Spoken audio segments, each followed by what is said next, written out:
Atenção para a hora certa. Brastemp, trabalhando cada vez mais para você trabalhar cada vez menos.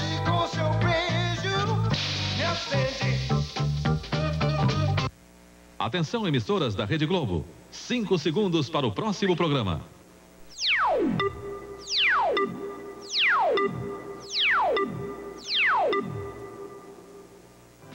Os preços da cesta básica, dos combustíveis e de vários outros produtos não vão subir em maio. As tarifas de serviços públicos também não vão ser reajustadas este mês. 28 mil metalúrgicos da Alto Latina voltam ao trabalho. A Polícia Federal começa a dinamitar os aeroportos clandestinos na região do Yanomami. Condenados os acusados do sequestro do empresário Abílio Diniz. Morre no Rio o comediante Zé Trindade. Veja agora no Jornal Nacional. A Cássio coloca um Sports Gear no seu pulso. Desafie os competidores com sinais gráficos. Cássio Yacht Timer. Aventura no céu com dados prévios de voo. Cássio Skywalker. Conquiste uma montanha. Cássio mostra pressão e altitude barométrica. Alti Depth Meter.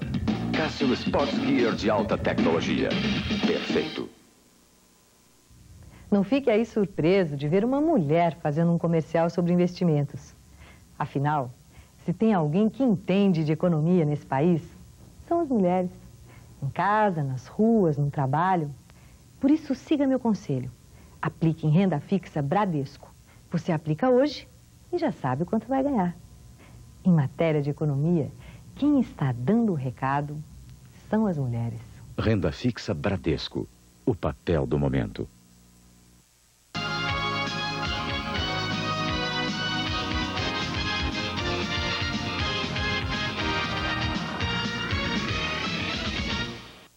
Começa a destruição das pistas de pouso clandestinas construídas nos garimpos de ouro dentro das terras dos índios Yanomami, em Roraima. A primeira pista foi destruída hoje de manhã. Foram abertos 57 buracos como este com 1,5 metro de profundidade para a colocação dos explosivos. Com a destruição desta pista, que fica a mais de 1 hora de voo da cidade de Boa Vista, ninguém terá acesso a esta área a não ser de helicóptero. Os garimpeiros deixaram abandonados aqui uma verdadeira fortuna. Todo esse grotão aí está cheio de ouro. Era a região de todo o garimpo, onde eles estavam extraindo mais minério. E tudo vai ficar abandonado, porque os garimpeiros não vão poder voltar a esta região. O ouro vai permanecer enterrado no leito do rio e a pista está pronta para ser destruída. Toda a área foi isolada para evitar a aproximação dos índios. Exército, Aeronáutica, Polícia Federal e FUNAI participam desta operação para acabar com 107 pistas clandestinas de apoio ao garimpo na terra dos Yanomami.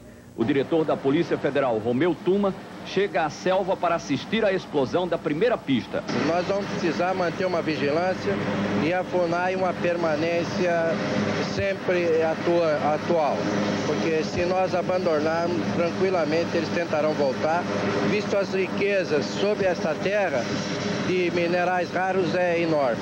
Abrigada a 200 metros da pista, a equipe do capitão Farias está pronta para acionar os explosivos. Atenção para acionamento, 10 segundos fora. 4, 3, 2, 1, fogo!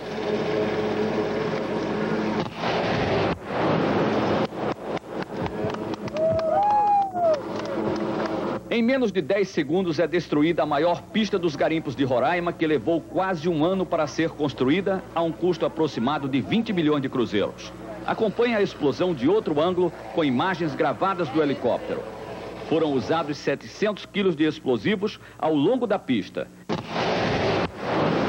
Depois da explosão, a pista do Baiano Formiga ficou assim, cheia de buracos. Onde eram realizados até 50 pousos de aviões por dia, a Secretaria do Meio Ambiente e a FUNAI pretendem fazer uma plantação de manga e caju para os índios. Sai a sentença para os 10 sequestradores do empresário Abílio Diniz.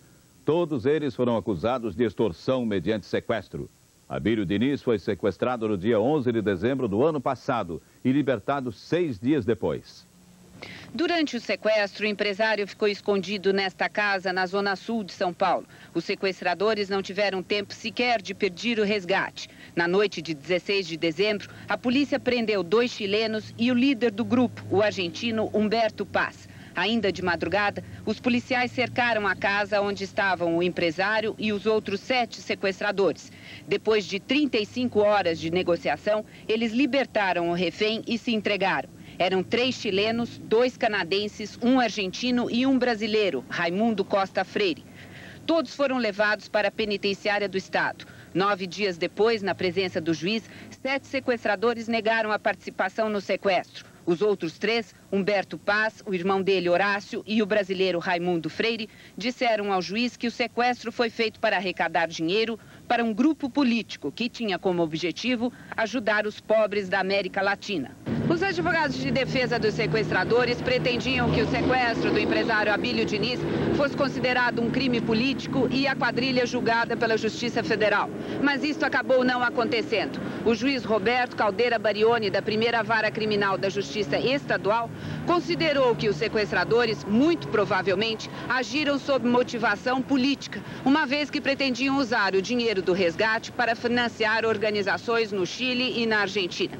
Mas, segundo entendeu o juiz, isto não é um crime contra a segurança nacional e, portanto, a Justiça Estadual é competente para o julgamento. Agora, no início da noite, o juiz Barioni divulgou as sentenças. O líder do grupo, o argentino Humberto Paz, foi condenado a 15 anos de reclusão e multa de 200 salários mínimos. O irmão dele, Horácio Paz, e o brasileiro Raimundo Rosélio Freire foram condenados a 12 anos de reclusão e multa de 20 salários mínimos. O canadense David Spencer recebeu uma pena de 10 anos de reclusão e multa de 100 salários mínimos. Todos os demais sequestradores receberam penas de 8 anos de reclusão e multa de 20 salários mínimos. Os advogados de defesa e a promotoria prometeram recorrer da sentença. A polícia do Rio Grande do Sul descobre um golpe na distribuição do óleo de soja e prende os autores da fraude. A empresa vendia menos óleo do que cobrava dos compradores. A empresa distribuidora de óleo de soja usa um caminhão e 2 caminhonetes para fazer a distribuição. Na carroceria dos veículos, foram adaptados tanques para o transporte do óleo. Cada cliente tem um tonel de 100 litros, que é reabastecido toda semana através de um medidor especial. São estas pequenas latas com capacidade para 10 litros. O golpe era praticado com esse medidor. Os entregadores usavam uma borracha fazendo um fundo falso no gargalo do medidor. A quantidade de óleo distribuída era bem inferior à encomendada pelo cliente. A forma de enganar os clientes era bem simples. Quando a borrachinha estava na medida, nenhum cliente conseguia descobrir se estava ou não a medida cheia de óleo de soja. Só transferindo o óleo para um outro recipiente é possível constatar que, em vez de 10 litros, tem no máximo 100 mililitros no medidor. Esta padaria, que há 4 anos compra o óleo da empresa, decidiu denunciar o golpe. Com a ajuda de fiscais do Instituto de Pesos e Medidas e da Polícia Civil, os funcionários da empresa de óleo foram surpreendidos durante uma entrega. O funcionário tentou esconder, mas as medidas com fundo falso acabaram apreendidas e os 2 foram levados presos pela polícia. No plantão policial, um deles confessou o golpe. Quanto por cento tu acha que era fraudado cada cliente? Se recebesse 100 litros, ele tirava uns 20, 30 litros. Os donos da empresa vão responder por estelionato e podem pegar de 1 a 5 anos de prisão. O índice de reajuste de preços é de 0. E a volta ao trabalho na Auto Latina, em São Paulo. Veja em instantes.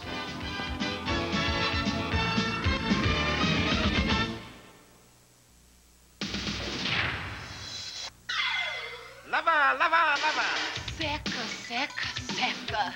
Tira, tira, tira. Tira! Tira. Sugar tira a gordura da cozinha. Ah! Sugar, lava. Sugar, seca. Sugar tira a fumaça da cozinha. Sugar eletrodomésticos. Lavadora, sugar. Secadora, sugar. Sugar da Sugar. Sugar, lava. Sugar, seca. Sugar tira a fumaça. E a gordura da cozinha.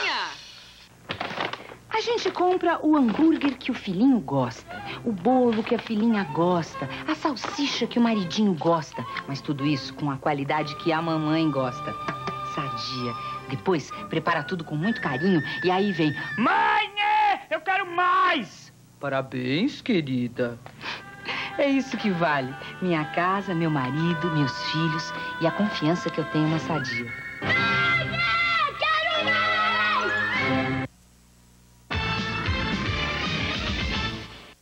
O governo decide que os preços da cesta básica da Sunab, dos combustíveis e de uma lista de produtos não vão aumentar em maio. Os produtos fora da lista estão liberados. O primeiro dia útil do mês começa no Ministério da Economia com a divulgação do teto máximo para reajuste de preços. Como o índice anunciado hoje pela ministra foi zero, os preços na prática não subirão no mês de maio. Com isso, nós garantimos que haverá, nós acreditamos ainda no mês de maio, por conta da queda da inflação, que afinal é o nosso objetivo, nós estaremos preservando a capacidade aquisitiva e o ganho real dos trabalhadores. O índice zero de reajuste só vale para os seguintes produtos: todos os da cesta básica da Sunab, medicamentos, automóveis, geladeiras, fogões, máquinas de lavar e televisores, cigarro, implementos agrícolas e fertilizantes, cimento e vidro plano. As tarifas e serviços públicos também não serão reajustados no mês de maio. Todos os outros produtos estão com os preços liberados fora do controle do governo. Para o Ministério da Economia, o risco de que esses preços subam é pequeno. O controle da quantidade de dinheiro em circulação não vai facilitar as remarcações. E se ainda assim alguns preços subirem demais, nesse caso, o Ministério da Economia vai facilitar a importação de produtos do exterior para provocar a concorrência com os fabricantes brasileiros. O governo, através do Ministério da Economia, permitirá, através da flexibilização das importações, um controle objetivo dos preços através da administração das taxas de tarifa aduaneira. Na medida em que surja um problema específico, ou se imagina que possa surgir um problema específico, a tarifa será calibrada de maneira adequada a permitir essas importações. O BTN fiscal foi reajustado pela primeira vez no governo Collor. Amanhã, o valor do BTN fiscal vai ser de 41 cruzeiros,7493. Com esse reajuste, o Ministério da Economia projeta uma inflação de 0,036% no primeiro dia útil de maio. O governo discutiu a política salarial na mesma reunião em que decidiu que os preços não vão aumentar. Paulo Henrique Amorim. O presidente Collor estava preocupado com a possibilidade de os preços serem liberados, a inflação subir e haver uma queda do salário do trabalhador. Afinal, os salários estão prefixados em zero. O problema era como conciliar uma liberação de preços com a proteção aos salários. Essa questão, na verdade, dominou uma boa parte da reunião de ontem do presidente com os ministros Antônio Magri e Zélia Cardoso de Mello. E a ministra da Economia mostrou que agora não é o momento adequado para criar qualquer tipo de gatilho que devolvesse a inflação ao salário. O governo deveria manter a política de que a melhor defesa do salário é a inflação baixa, até porque a inflação está parada. Essa tese foi aprovada. Por isso, não se mexe na política da livre negociação dos salários. E fica todo mundo torcendo, inclusive o governo, para a inflação não subir. Os aposentados e pensionistas isentos do imposto de renda têm até o dia 11 para fazer a conversão para cruzeiros dos cruzados retidos nas cadernetas de poupança. A data limite, repetindo, dia 11 de maio, foi fixada hoje pelo Ministério da Economia. As 3 maiores montadoras do país e metade das indústrias de autopeças encerram a mais longa paralisação do setor automobilístico. Às 5h30 da manhã, quando as máquinas voltaram a funcionar, 38 mil operários retomaram as suas funções depois de 40 dias de licença remunerada. As fábricas da Volks, da Ford e da General Motors deixaram de produzir nesse período mais de 50 mil carros. E mesmo voltando hoje ao trabalho, as montadoras decidiram operar com apenas 60% da capacidade de produção. Entre os operários, o clima é de muita cautela. Está tendo muita insegurança, a gente não sabe se a firma vai segurar a gente ou se vai admitir, né? Porque o mercado aí fora está ruim e a gente, o único meio da gente, sobrevivência, é a firma, né? As fábricas estão garantindo que vão fazer de tudo para evitar as demissões. Mas desde a semana passada, começaram a negociar com os sindicatos a redução pela metade da jornada de trabalho e um corte de 30% nos salários. Os trabalhadores vão fazer assembleia e dar a resposta na próxima terça-feira. Nós achamos que tem outras alternativas. É preciso compreender que a situação de desemprego não se resolve administrando a miséria e que nós temos que investir no futuro. Investir no futuro é pagar bem, porque se pagando bem todo mundo compra, todo mundo vende e assim se gera emprego e se gera produção nesse país. As atividades da indústria automobilística ainda estão longe do normal. A produção de ônibus e caminhões, por exemplo, continua praticamente paralisada. Só na próxima segunda-feira é que as linhas de montagem voltam a funcionar com os 11 mil operários que ainda estão de licença ou férias coletivas. Segundo o presidente da Associação dos Fabricantes, as montadoras vão esperar mais um mês para avaliar o mercado e a possibilidade de voltar a produzir a plena capacidade. Na entrevista, ele disse também que o setor não está preocupado com a intenção do governo de liberar o mercado para a entrada de outras marcas. Nós aplaudimos isso. Também sempre defendemos a abertura das fronteiras econômicas do país, porque o Brasil não pode viver eternamente fechado em si mesmo. Nós temos que ter condições de importar os carros que não produzimos, importar as peças que eventualmente não temos ou cuja produção no país é mais cara ou é deficiente ou não é tecnologicamente mais atualizada, importar as máquinas que a indústria necessita. Nós sempre defendemos esta abertura da economia do Brasil ao mundo. Em São Paulo, a Polícia Federal prende pela primeira vez um comerciante que vendia carro com ágio. Pela nova legislação, o crime é inafiançável. 8 carros foram apreendidos e o acusado está na sede da Polícia Federal. O comerciante preso, Roberto Elias, não quis gravar a entrevista. Ele tentou vender com ágio de 100 mil cruzeiros um carro modelo Gol, que custa na tabela mais ou menos 650 mil cruzeiros. Só que os supostos compradores eram, na verdade, um delegado e um investigador da Polícia Federal, que estavam justamente atrás de vendedores de automóvel cobrando ágio. Como é que foi a conversa dos policiais com o comerciante que acabou preso? A conversa foi o interesse pela compra de um veículo novo. E constatado o preço pela tabela real, procedeu-se à prisão pela cobrança da taxa elevada. De quanto era o ágio que ele cobrava? Cerca de 30% a 40%. E que carro era? Eram Gols, Voyage e Saveiros. O presidente da Federação Nacional da Distribuição de Veículos Automotores, Alencar Burti, disse hoje em Brasília que a FenaBrave vai ter um plantão permanente a partir de amanhã, onde os consumidores vão poder denunciar as revendedoras de carros que estiverem cobrando ágio. A Companhia Siderúrgica Nacional vai demitir 6 mil operários. A CSN tem uma dívida de 2 bilhões e 500 milhões de dólares.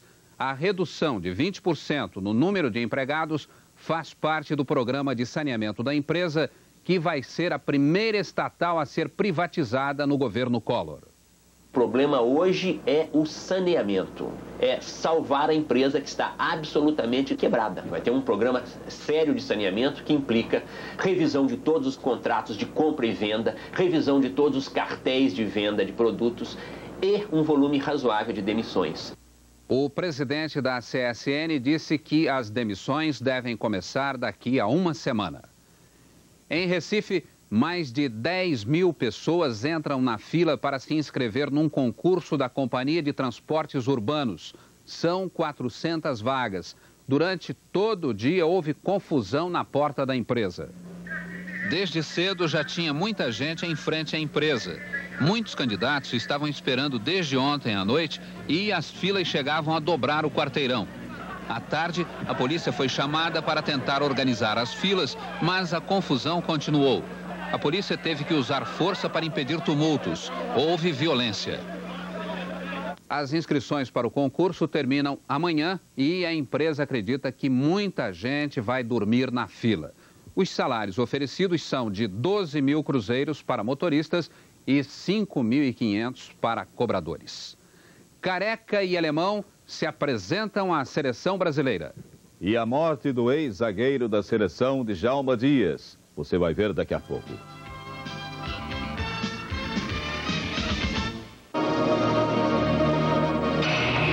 Chegou o Vision.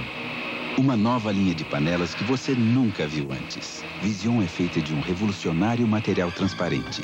Cozinha rapidamente e resiste às duras provas do dia a dia. Vision vai à mesa e conserva o calor dos alimentos por muito mais tempo. Vision é fácil de lavar e facilita a sua vida. Vision, visivelmente mais prática. Nesta quarta, 8h30 da noite, o clima de romance entre Edu e Maria do Carmo, Rainha da Sucata. 9h30, uma homenagem musical a Chico Buarque, Globo de Ouro. 10h30, um traficante desafiando a mais sofisticada equipe de agentes. Alucinações, missão impossível.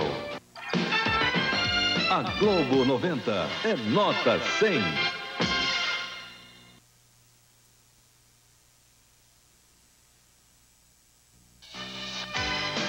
Copa 90. Oferecimento Toril. Produtos Arisco. Brahma Chopp e seus revendedores. Nugget Sadia. E Banco Itaú.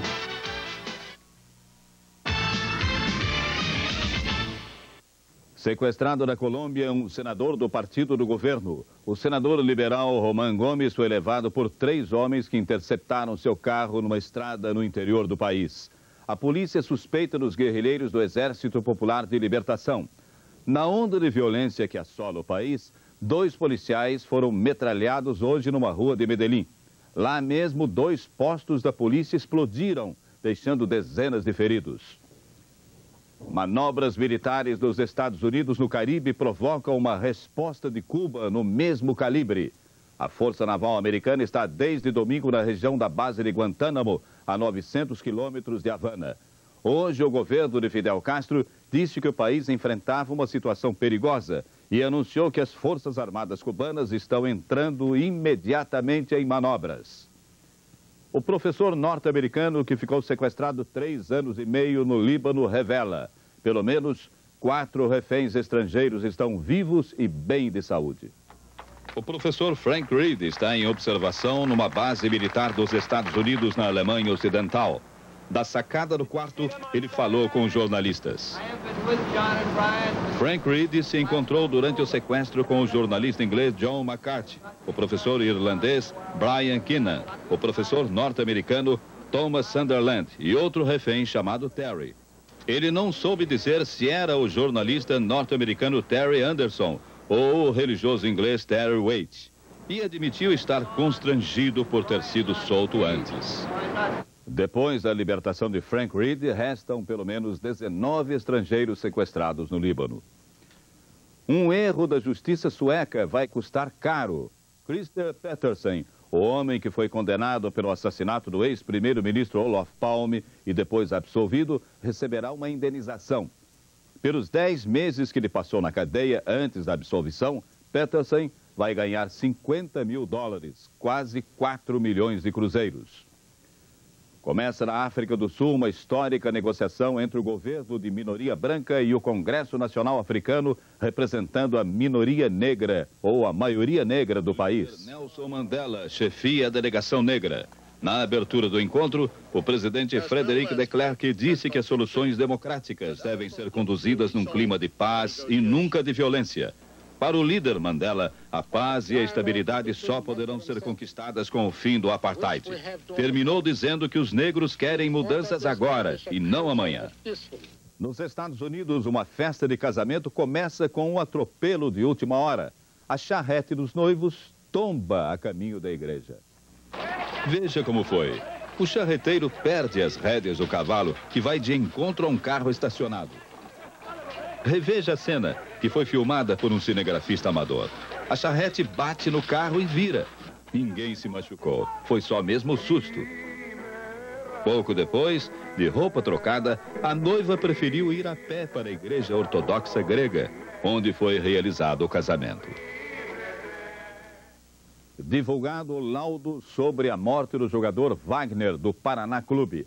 Agora, a polícia vai decidir pelo indiciamento ou não dos médicos que atenderam o jogador. O laudo do Instituto Médico Legal foi entregue no final da tarde de hoje ao delegado que está conduzindo as investigações. Esse laudo indica que a morte foi provocada por lesões crânioencefálicas por ação contundente. Ou seja, Wagner morreu porque levou uma forte pancada na cabeça. O jogador tinha uma fratura de 18 centímetros no crânio. Essa fratura não foi descoberta a tempo pelos médicos. A partir deste laudo, o delegado vai decidir se indicia os 3 médicos que atenderam Wagner. Se houver indiciamento ou se houver um erro médico, ele só poderá ter ocorrido por 3 circunstâncias, ou seja, por negligência, imprudência ou imperícia, caracterizando-se desta forma um homicídio culposo, que determina o Código Penal a pena de detenção que varia de 1 a 3 anos. Hoje pela manhã, a polícia ouviu o depoimento do médico André Luiz Madureira, que acompanhou o jogador Wagner desde o acidente e durante o jogo até o hospital. O médico disse que o zagueiro recebeu o tratamento de acordo com os sintomas que ele apresentava. Morre no Rio, aos 50 anos, o jogador Djalma Dias. Ele foi o zagueiro titular